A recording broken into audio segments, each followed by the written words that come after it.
We had more than 60,000 people disenfranchised during the last election. That was a strictly political appointment by a lame duck city council. And people need to know that their mayor is going to stand up for their rights and protect their vote. Palm Coast Mayor Mike Norris joined Pastor Jay on Today with Pastor Jay to explain why he sued the city over the appointment of Councilman Charles Gambaro. I have nothing against Councilman Gambaro. Well, I do as far as politics and some of the things that he's trying to do. But when it comes down to, the people being represented by people that they elect is a big deal. Mayor Norris joining Today with Pastor Jay to talk about his legal defeat and what happens next. The initial legal opinion from the city attorney was to wait until after the election. So that's the question that people need to be asking. Why did they change after the primary? Because they were all three of those guys were voted out of office, and they didn't want the opportunity to slip by them to get somebody in that seat. But in doing so, they disenfranchised 60,000 people. The judge's decision, we know where we stand, and other people are right now contacting the attorney general. So we'll see what happens from there. Norris says he had two issues with the judge's ruling. We don't have the supervisory election for an election. Mm-hmm. The certifying officer is the city clerk. So that's one thing. And two, the judge pretty much said that they did the best they could. Well, if the best they can do is to disenfranchise 60,000 people, we need to fix it. Because I know for a fact, and it's on file now, everybody can see it, Marcus Duffy's legal opinion initially was to wait until after the election. You can hear the full interview with Mayor Norris Sunday morning at 8 on WNZF or watch it now on the Flagler Radio YouTube channel. From the WNZF Newsroom, I'm Daryl Moody. Good morning, Flagler County. I'm Rich Carroll. You're listening to Flagler's Morning News on Thursday, July 17th.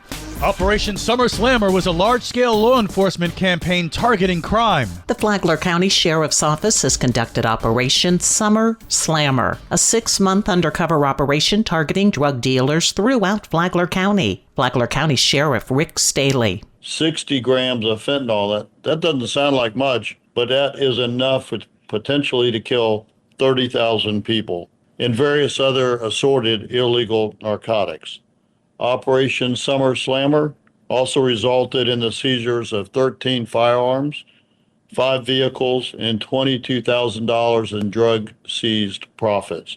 Some of the offenders had a combined 317 previous arrests. During the operation, we obtained 24 arrest warrants. I joined our Special Investigations Unit, our SWAT team, our PACE unit, our K-9 unit, our fugitive unit, and others as we began taking these poison peddlers into custody and delivering them to the Sheriff Perry Hall Inmate Detention Facility. State Attorney R.J. Larissa also has a statement about the importance of catching and convicting drug dealers in Florida.